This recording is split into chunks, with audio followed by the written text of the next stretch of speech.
Good morning, everybody. Wisconsin Independent Gubernatorial Candidate Joan Beglinger is our very special guest today, Thursday, April 7th, 2022. For DrydenWire.com, I'm Ben Dryden, and welcome to our latest episode of Meet the Candidate right here on DrydenWire Live.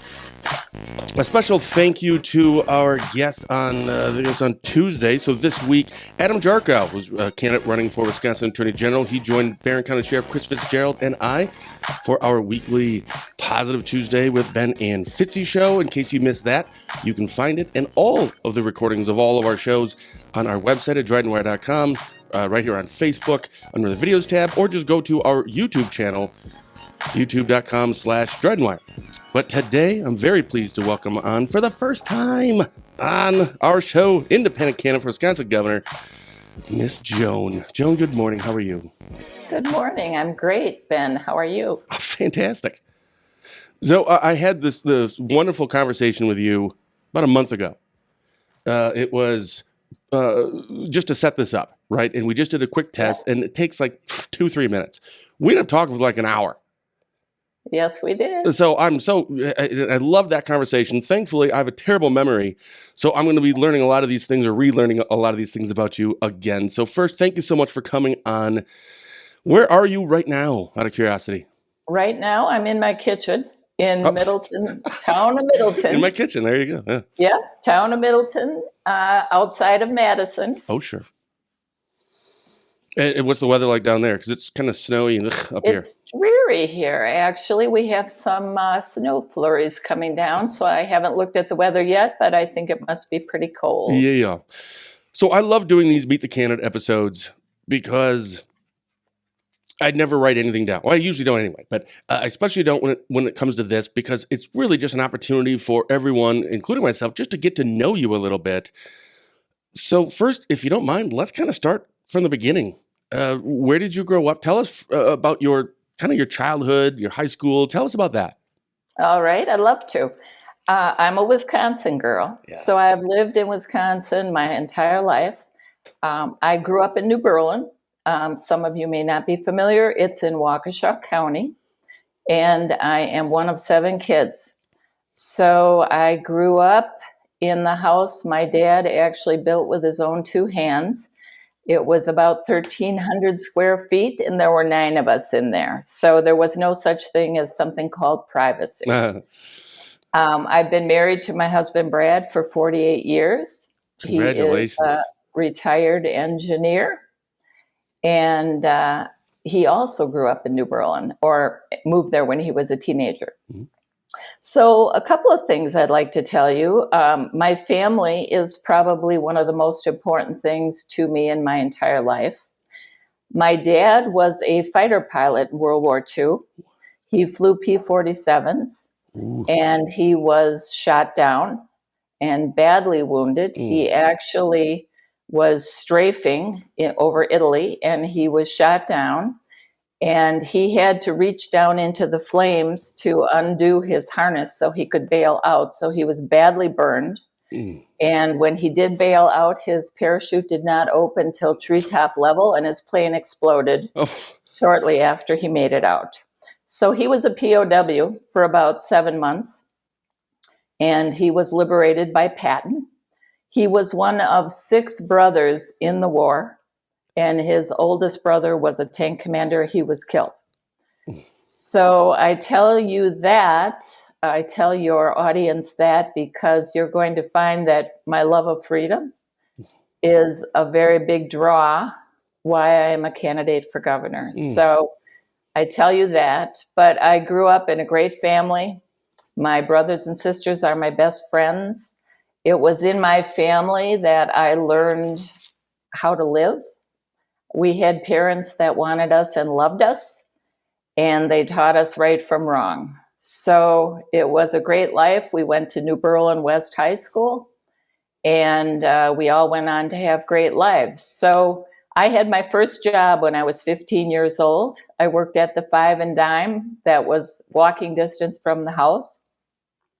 And the kinds of things I learned from my parents were I had to save 2/3 of what I made and I could spend 1/3. So by the time I went to college, I had $1,000 in the bank, which back in 1970 was a lot of money. That's like $2 million today or something. Exactly. So, so we learned values. Mhm. We had we were supervised. We were raised, and we They were were very present, happy. right? They were present, and I like to tell people we had our meals together, Mm. breakfast and dinner, and so there were 9 of us at the table.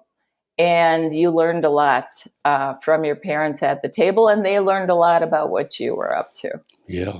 So I am a nurse, and I got my bachelor's degree in nursing from UW Milwaukee.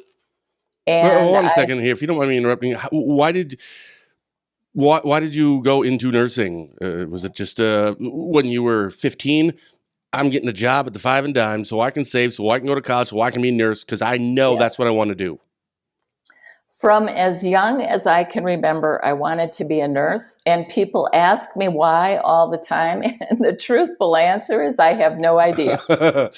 I played nurse my entire life. I make paper nurse hats, which of course nurses don't wear anymore. But I wanted to be a nurse, and I didn't even know what a nurse was. But I pursued that, and I actually didn't know what a nurse was till I was in college learning to be a nurse.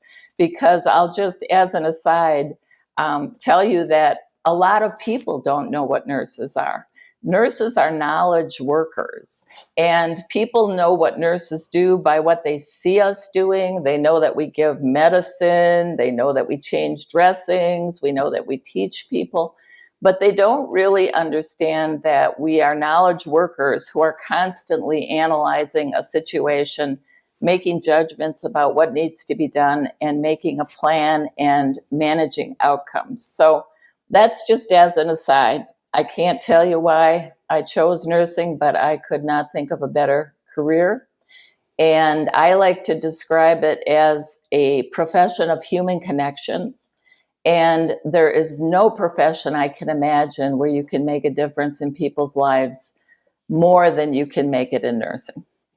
So I went to UWM and I became a critical care nurse. So I worked at St. Luke's in Milwaukee for 10 years. And I took care of the most critically ill people. And during the course of my time there, I went to Marquette University to get my master's degree in nursing. And I became what we call a clinical nurse specialist. And my No, we call that an specialty, overachiever, but okay, fine. it gets worse. So, so I became a clinical specialist caring for people with multi-system failure. And that's just what it sounds like. So they were the sickest of the sick, people who maybe went in the hospital to have heart surgery and then they could not get off the respirator, or their kidneys failed. So a lot of their systems failed and they ended up in the ICU months instead of days. And that was a very, very difficult. So when it was, time to graduate and they're looking at like job placement and there's all these jobs, including the one that you just did. Was it we just hand out straws and you drew the short straw? So that's why you went into it? I mean, why go into that? Into ICU? Yeah.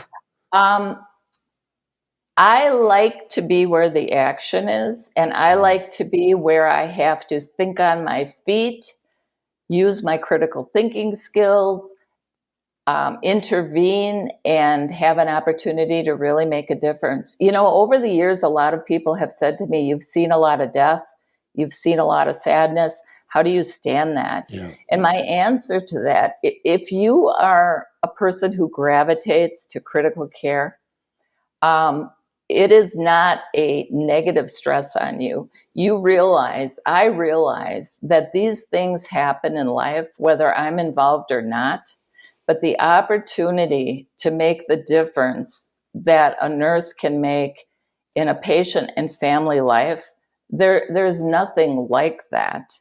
In fact, I was cleaning out a closet recently and I came across a big manila folder and it said, "Nice stuff."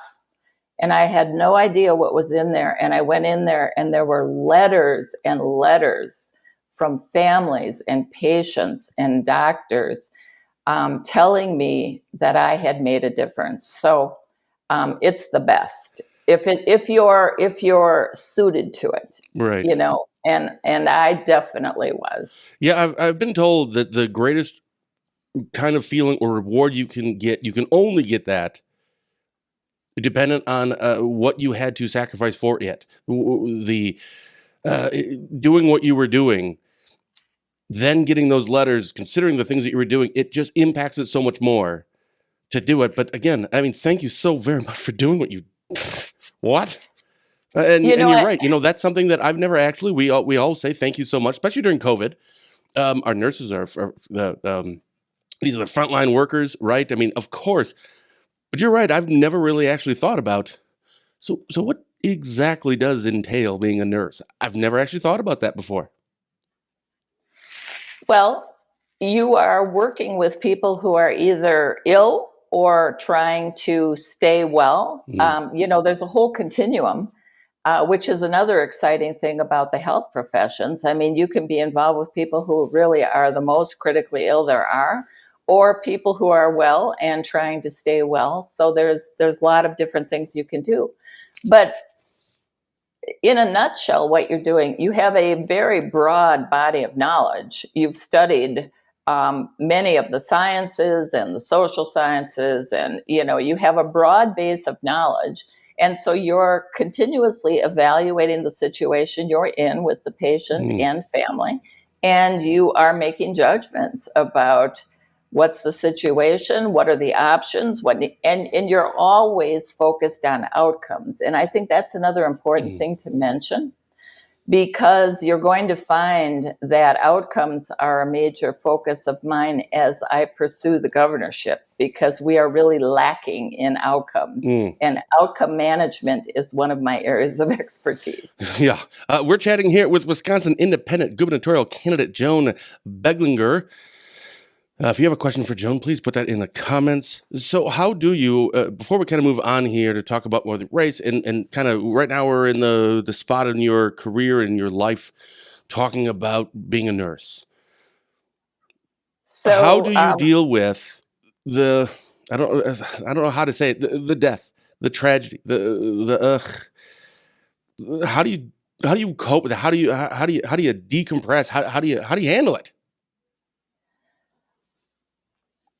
Well, I think you have a healthy outlook on life, and you know that death is part of life. And I think I was raised that way. And you mourn intensely when tragic things happen. There's no question about it. Interestingly enough, my best friend when I was working as a clinical specialist was a clinical specialist whose specialty was thanatology. And what that meant is death, dying, and bereavement. So that was her specialty. She was a mother of 5, and she taught me so much. She was the most wonderful woman, and she taught me about how to help people in a healthy way. Excuse me. I need a drink. Sure. Sorry about that. But, I think... to be honest with you, I think we have a lot of encouraging people to feel victimized today. And I think we are resilient as human beings. And if we are healthy, we have a good outlook on the reality that life is finite. Tragedies do happen. And the best we can do as human beings is support each other, do what we can do. And be healthy. So, I once asked my dad had a tremendous amount of tragedy in his family. There were 14 kids. His mom died giving birth to the 14th. He had brothers. He had a brother killed in the war. He had other brothers killed tragically. And I asked him, how do you stand it? I was probably about 14. And he said, time is a great healer. Yeah. Well, thank you for doing what you've done. How long were you in that field? You think you started off saying I am? a nurse. Are you still in that? Yes. Well, I am a nurse. You are a Forever. nurse forever. But Sure. so I practiced clinical nursing for 10 years. And then my career shifted into administration. So I spent nearly 30 years as the vice president for patient care and chief nursing officer, first at what is now Aurora Sinai in Milwaukee, and then for 22 years at St. Mary's Hospital in Madison, which is what brought me to Middleton, where I live today. So my entire career of 40 some years was spent actively in nursing. And then I actually retired in 2013 and was enjoying a blissful retirement and decided to get into the race for governor. Yep. So that's the elephant in the room here. So how does that work? I retired. It's 2013. So what is that? 9 years ago, Right. right? Something like that. And were you just like, I'm bored?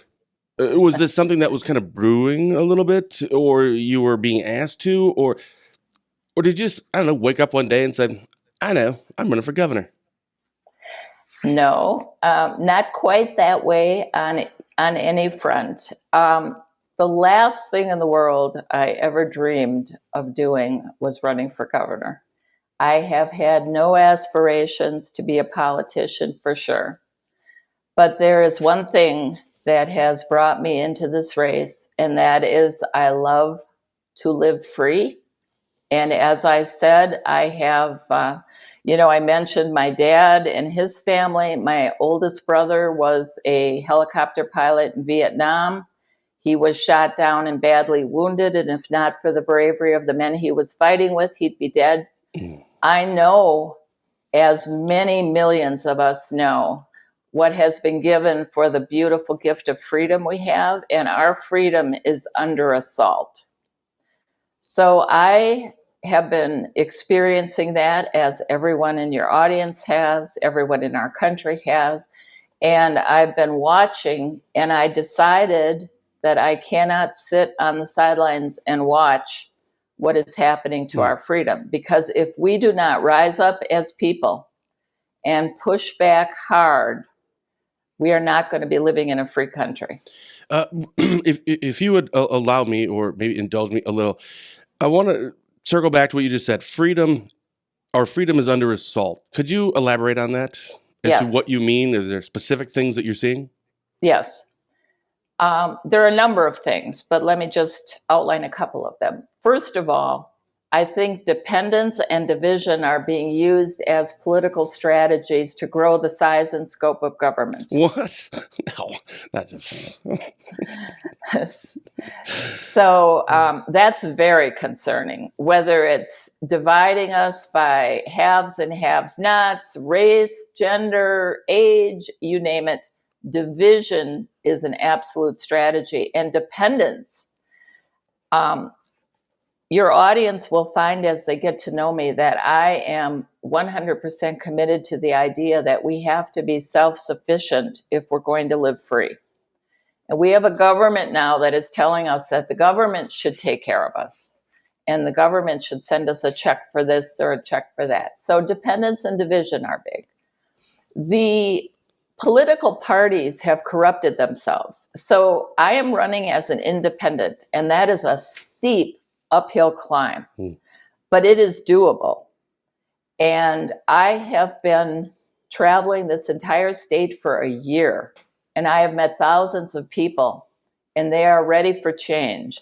But the political parties have disqualified themselves from our continued support and trust, because they have corrupted themselves with leaders who are interested in money and power, and they do very little that most of us care about. We have career politicians. Our founders envisioned that we would have citizen legislators. But we have career politicians who are looking to, how am I going to win my next election, instead of doing the work of the people? Now, here's a big one. Maybe the biggest threat that we face to our freedom is we have a dishonest media. Our founders knew that we needed a free press, and we needed that because we needed watchdogs of truth. And somewhere along the way, our media have lost sight of journalistic ethics, and they are pushing their own political agenda.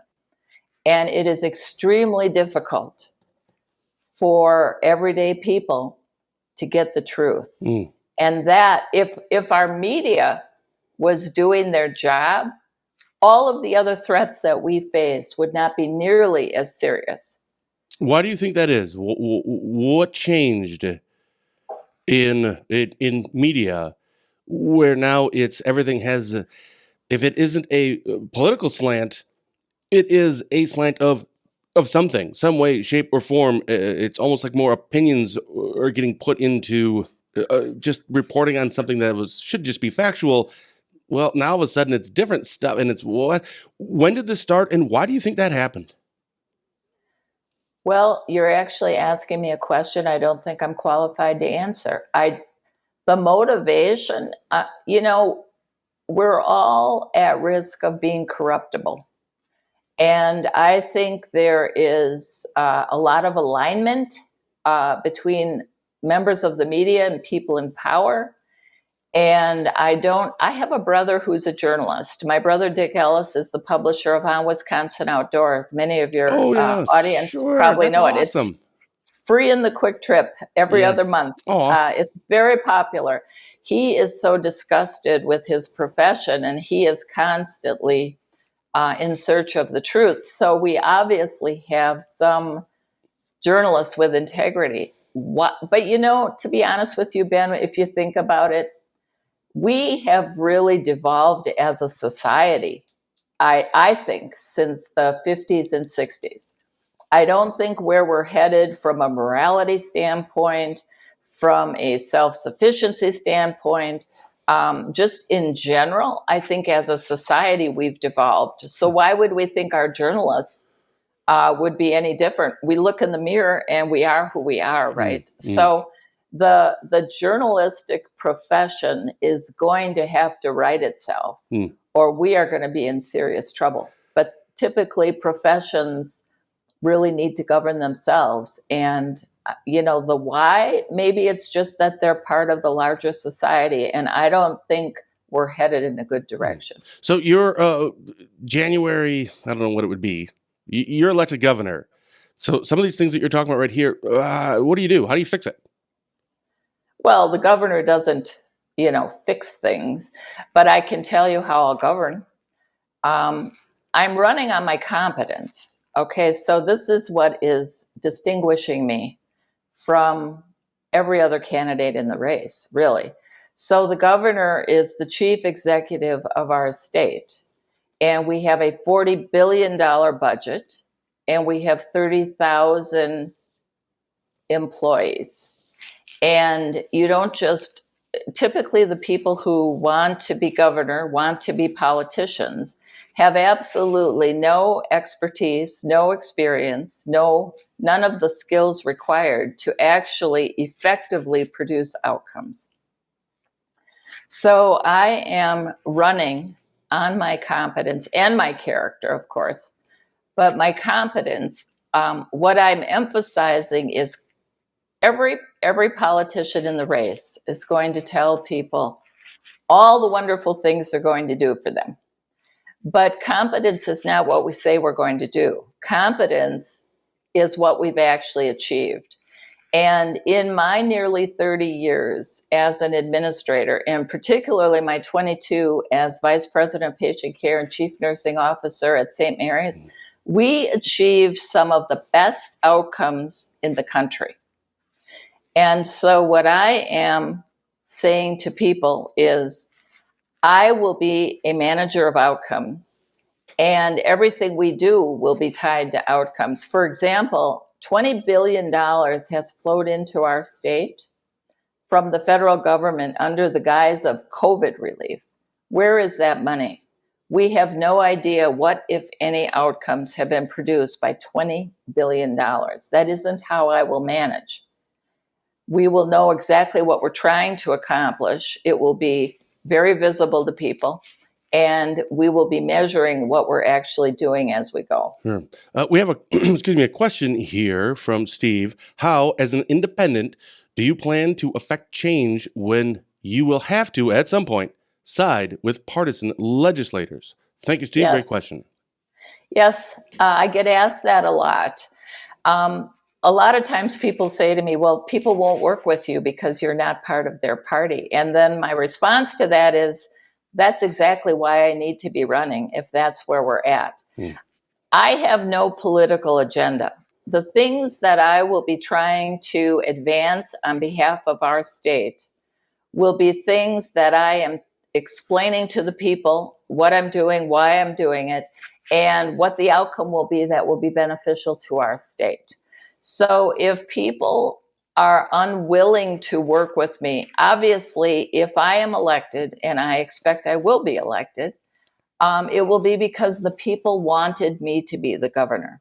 So I am going to need the people to stand shoulder to shoulder with me and require the people that they elect to office to work in a cooperative manner to achieve things that will be good for our state. Right now, I think we have, if the Democrats say black, the Republicans say white, and it's about who's got the most power. And that's why I'm running, really, because we see very little activity that is really on behalf of the people. I have no agenda except what is going to be good for our state, what's going to be good for our people. And I will be going directly to the people and asking them to communicate with the people they elect about what they expect. Is there, if somebody asks you okay, so I don't have an agenda, could that be taken as she doesn't have a plan? How do you respond to that? Well, I think if I were a politician, I would be coming to this race saying, here's what I'm going to do for you in 100 days. Right. So my plan, I will be like any CEO coming to a new big company. The first step will be figuring out how things work. I can tell you, though, I can tell you what people are telling me their priorities are, and these will be some of the areas that I am focused on. Okay. Initially and probably long after. So our economy, right? Our economy is a big concern. And we need to have the state be a place where businesses of all types and sizes can thrive. We need the workforce. We need to be able to produce goods and services that will make our state, a very strong place to live and work. We need good schools. We need housing that we can afford. So the economy is on everyone's mind. People are concerned about rising crime. I will be working closely with people who know about crime. I've been doing a lot of work talking with the sheriffs. I'm talking with police groups. We have district attorneys, we have families, but we have rising crime. And my feeling is a big part of that is because we have things turned upside down. People who are criminals are not the victims. And we do have to protect society from people who are dangerous. We also have to help people who make mistakes find their way back to productive society. And I know people like that. So it's not a one size fits all. And every community is unique. And so I would be such a foolish politician if I told people I have the answers to these things. I think people are very concerned about education. I will tell you this. I think the schools are failing in large measure because most of our kids are not proficient in the fundamentals. So the purpose of our schools is to prepare our children to become self-sufficient adults and to teach them the basics that they will need as they get on in life. And we know that we are failing miserably there. We know that there's been a whole revelation of the indoctrination with social theories and so on. But here's an example of how I will differ from politicians. I just read that one of our politicians running for governor wants people to sign a petition for a parent's Bill of Rights. You know, to me, these are all political gimmicks. What needs to happen in our school systems is what happened Tuesday night. So I'll use the example of the Arrowhead Heartland District. My niece happens to have been a candidate for school board there, and she was elected along with the two other conservatives that ran for the school board. So what we need to do at the local level is we need to take back our school systems, and we need to make sure that they're teaching the fundamentals, that we're achieving proficiency, and that we are not socially indoctrinating kids into all sorts of crazy stuff. So the Republican and Democrat. Yeah. I totally get what you're saying. You know, it's divisive, or it's either you're here or you're here. And you're running as an independent. You explain part of that as to why you're running as an independent.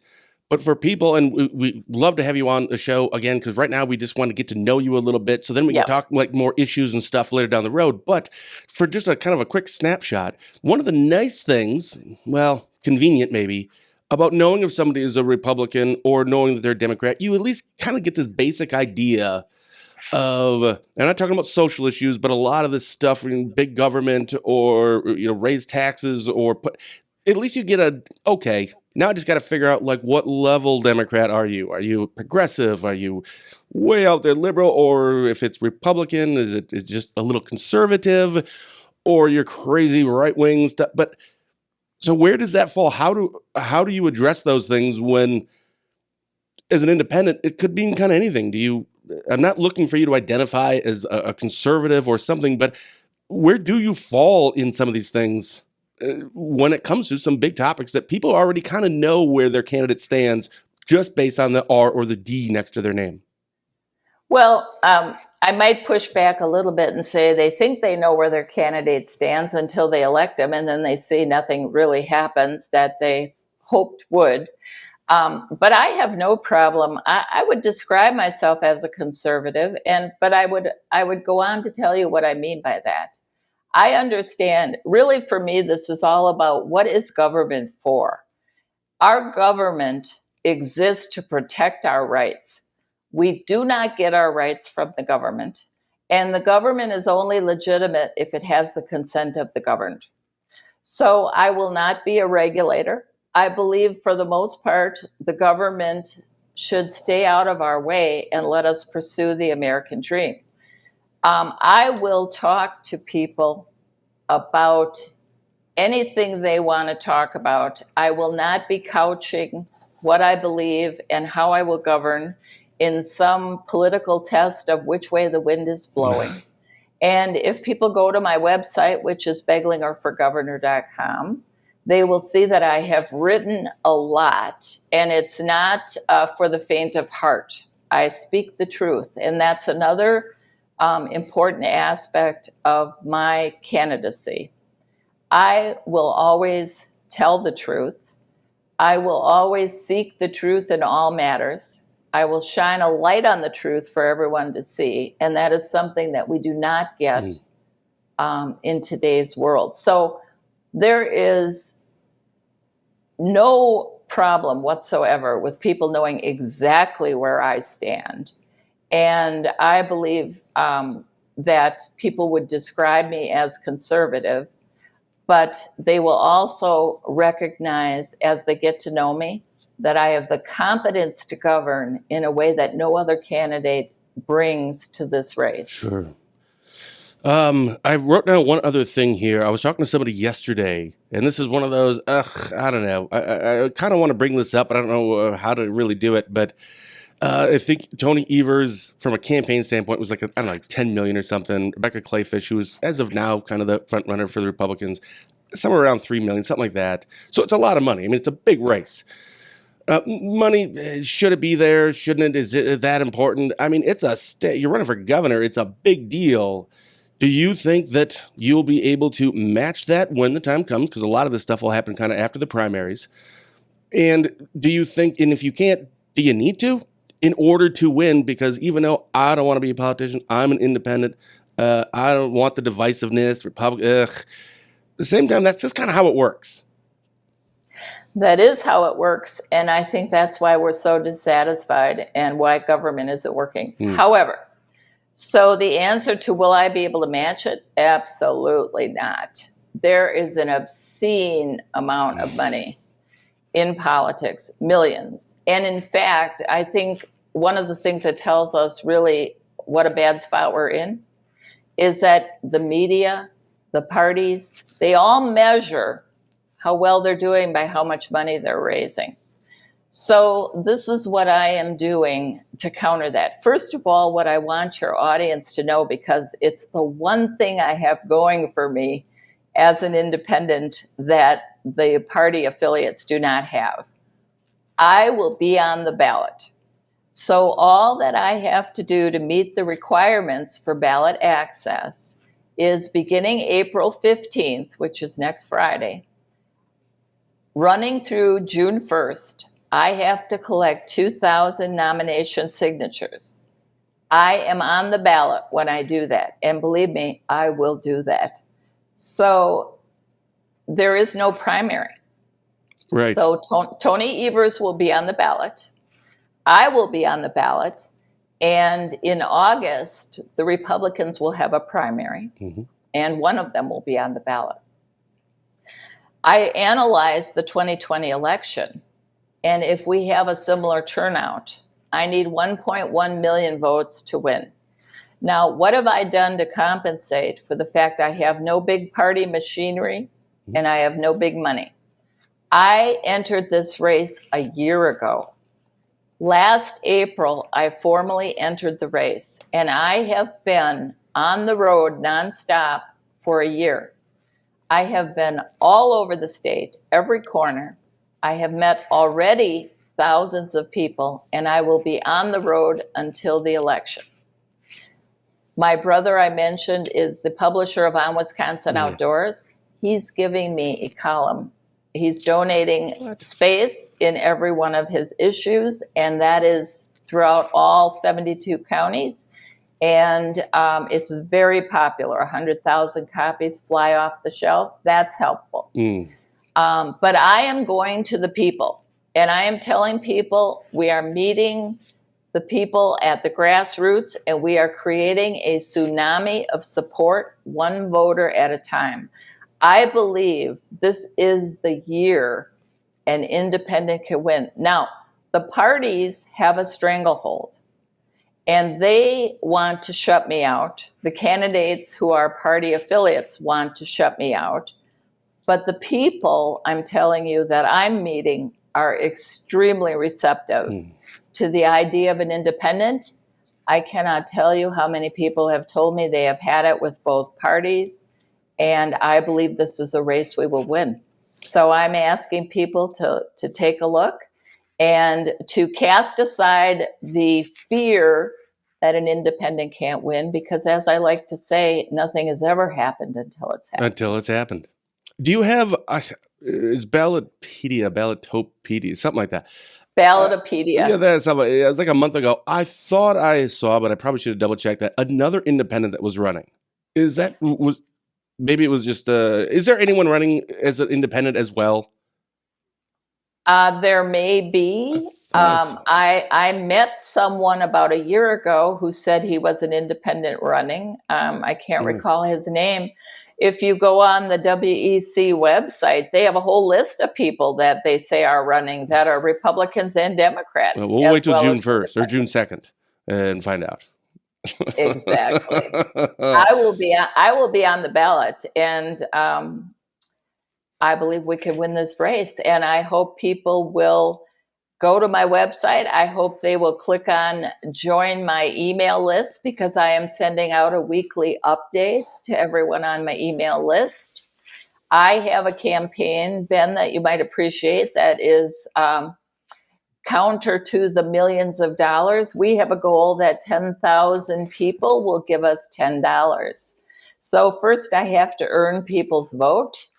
If I earn your vote, I would appreciate it if you would consider being one of my 10,000. Atta girl. I love it. So what we'll do is, if I mean, you don't have to, but would love to have you back on. Let's do it after the primaries, because up until then, we'll probably do a lot of these shows with Republicans and Democrats, which, that's what we do. So we'll wait until after that and have you back on. Then we can kind of do more of a deep dive into specific things. Not an agenda, right? Because you don't have an agenda per se, but there has to be more things that we can really get into. If you're interested in doing that, that would be fun. Other than that, we're already up against our time, I think. So is there anything else that you want to talk about that we didn't get a chance to? Well, I just want to clarify. When I say I don't have a political agenda, I don't mean I don't have an agenda. I have a very clear idea of what the priorities in our state are based on talking to people. But when I talk about a political agenda, I'm talking about something that is not on behalf of the people. It's related to the power and control that the parties want to exercise in our political process. And I believe we have to take our government back, and I believe we have to take our political process back. By the way, your family. Yeah. You said at the very beginning, they're so important to you, the most important people on the planet. I'm assuming that they all were in very much support of you doing this. But regarding your husband, you've been for a year going, does he kind of tag along with? Or does he want to? And you're like, no, stay home. No, I don't want you on the road with me. How does that work? I mean, that'd just be interesting. I mean, if my wife was running for something, I don't know. I mean, you go do it and just, I don't know, come home when you're finished. I don't know if I'd go with. How does that work? My husband is 100% in support. Mostly he does not go with me. Sure. I have a team that goes with me. They are my sister and my sister-in-law, largely. But he's a great supporter, and he understands why this has to be done. He wishes it wasn't necessary. He thinks it's kind of crazy, but he's 100%. And he is an engineer, as I mentioned. He is my sign designer and my sign maker. And there's nobody that can come close to him for that task. Give him a job. We're good at that. Like my wife, I'd never know anything that's going on ever. And because I'm a husband, I just got a small, tiny little husband brain. My wife just tells me what to do. And I'm like, okay. And it works perfect. We have a great relationship. I don't question anything and things get done. So it's great. He comes. He's going to come with me next Friday. We're going to be in the town in Middleton at a Bob and Rocco gun show. And we're going to be getting our signatures on April 15th. So, are you going to be making up to our area, Northwest Wisconsin, anytime soon? I'm going to be up there.